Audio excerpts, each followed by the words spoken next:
Before we get started, you may be asking yourself, who is this guy? And why is he telling me what not to do in a media interview? My name is Sean B. Pasternak. I was a reporter for more than 20 years, and my experience ranged from covering local politics to covering some of the biggest news stories during the global financial crisis. During that time, I conducted several hundred media interviews, and the difference between interviewing a good spokesperson and a great spokesperson can make all the difference in how effectively your story gets told. When I left journalism in 2013, I began a career in corporate communications, and I've since worked with 3 major global brands.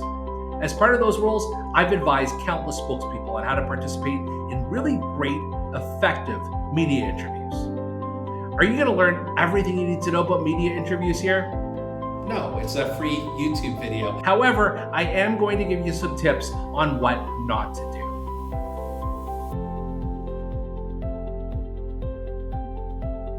If you take away one thing from this, it should be that media interviews are different than, pretty much any other type of verbal interaction that you'll ever have. There are talking points that you're going to want to get across, things that you don't want to say, and other nuances that need to be followed precisely in order to have a successful interview.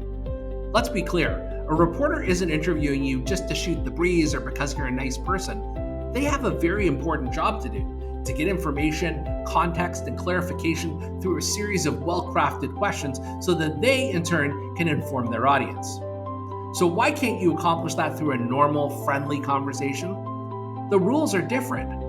A conversation is generally a free-flowing exchange of ideas where there isn't necessarily a set format. You can shoot from the hip and maybe even say or imply things that you wouldn't normally in public. Conversely, an interview has a specific purpose, both from your perspective and from the reporter's perspective. Now, I'm not suggesting you can't be friendly, you can't be charming and funny like some people you may know, but in the back of your mind, you have to remember it's not a conversation.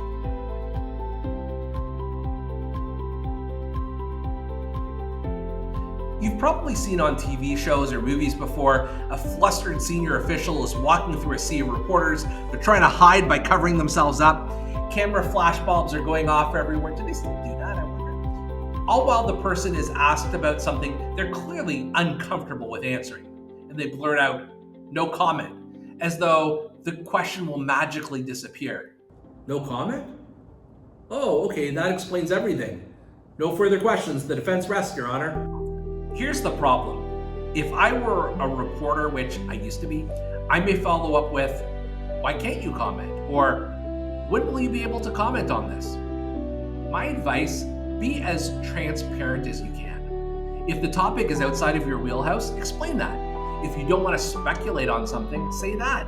If there are legal or policy or competitive reasons that prevent you from answering something, say so. The reporter will respect your candor, certainly a lot more than just saying no comment.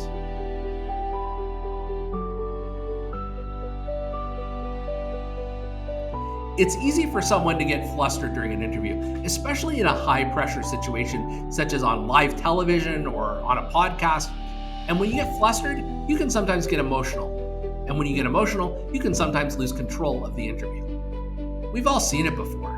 A spokesperson, perhaps, I don't know, a current US president, for example, reacts emotionally to a question that they don't like. It's not a good look. It's incredibly important that when you participate in a media interview, you check your emotions at the door. Don't come across as sad or angry or confused or surprised. It's not easy, but it is critical. Pause if you need to, take a deep breath, and quickly remember what you're there to talk about. I'm pretty sure bursting into tears wasn't the original intent, right? It often helps to go back and think about your key messages. Think about what you need to get out there, why it's important to discuss those, and how an emotional response could potentially destroy everything you've worked so hard to say.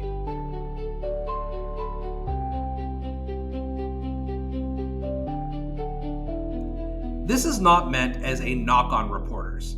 Many reporters are dear friends of mine and very talented at what they do. But what I mean is, they're not likely on your level of comprehension when it comes to understanding your world, your subject matter, and especially your industry jargon. An excellent example, during the late 1990s, I was a technology reporter. This was right before the dot-com bubble burst, and no, I didn't personally cause that.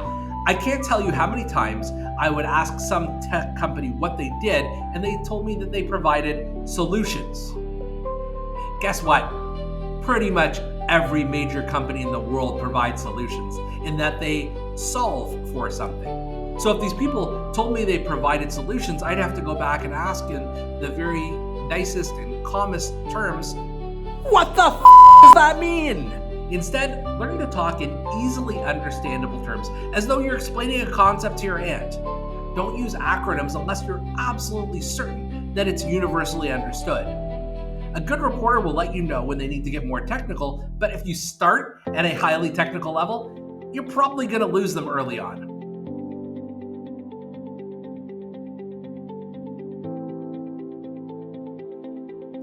This is a controversial one because there are several different thoughts about this.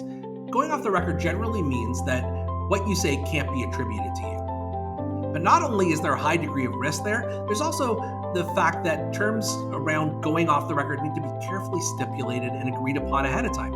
And even then, you can't be 100% sure that your comments won't be used against you at some point. So if you're in an interview and you say, we're having a fantastic quarter, revenue is up 34%, and let's keep this part off the record.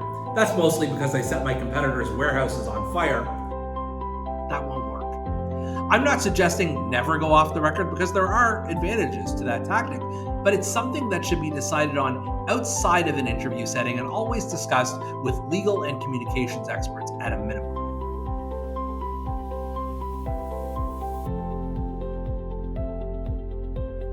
Let's say you're giving a big presentation or about to deliver a keynote speech in front of hundreds of people. Would you wing it? Probably not. And you definitely shouldn't when it comes to doing a media interview.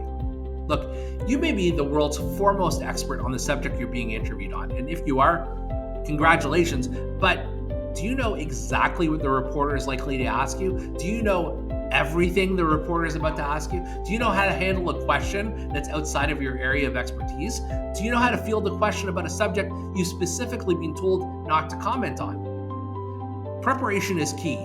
This includes developing your key messages, knowing how you can make sure that those messages are actually heard, and even how to expect the unexpected. The good news is, this is very manageable and you don't have to prep on your own. Find a communications professional who can help prepare you for the best possible outcome. It's like any other skill. The more often you prepare, the better off you'll be. Thanks for watching. Hope this was very helpful information. Be sure to visit me on LinkedIn and subscribe to my weekly Storytelling by Sean newsletter.